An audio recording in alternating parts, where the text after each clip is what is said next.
Ça, c'est moi, quand j'étais en Indonésie. J'étais partie apprendre à faire des marionnettes de théâtre d'ombre chez un dalang. Des marionnettes qui sont taillées dans de la peau de buffle avec des petits outils et un maillet et qui prennent de 3 semaines à plusieurs mois de réalisation. C'est presque de la dentelle dans du cuir. Mais en fait, je vais vous raconter l'histoire depuis le début. Moi, c'est Karine. Je suis chargée de projet en communication et organisation d'événements. Et je pratique les arts vivants. C'est par ce biais que j'ai découvert la marionnette indonésienne. Alors, quand mon contrat dans une grande entreprise montréalaise a pris fin, j'ai décidé d'explorer cette passion. Je suis donc partie en Indonésie. Les spectacles de wayang constituent une expérience complète. Ils deviennent le centre névralgique d'un village le temps d'une nuit. Ils commencent à la tombée de la nuit et se terminent aux premières lueurs du jour.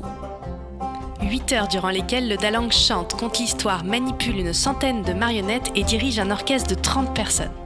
Mon contact sur place, le professeur Cassidy, un éminent spécialiste du wayang kulit, est responsable de l'enseignement de cet art à l'université de Yogyakarta. Grâce à lui, j'ai découvert que le wayang kulit est bien plus qu'un divertissement. En effet, à travers la pratique de cet art ancestral, c'est toute la culture javanaise qui se transmet et se transforme. Monsieur Cassidy m'a mis en contact avec un des marionnettistes les plus reconnus de la région, Monsieur Marji. Il m'a hébergé dans sa famille et m'a formé à la fabrication des marionnettes. J'ai rencontré 2 personnages extraordinaires. Elisha, une des rares femmes qui étudie dans le but de devenir dalang, et Tutun, un des fils de Monsieur Marji dont le métier est de dessiner et de peindre des marionnettes pour des marionnettistes de toute l'Indonésie. La meilleure façon de vous faire partager cet univers avant qu'il ne disparaisse dans sa forme traditionnelle est ce documentaire. Il permettra de vous présenter ces hommes et ces femmes qui luttent pour la préservation de ce patrimoine culturel.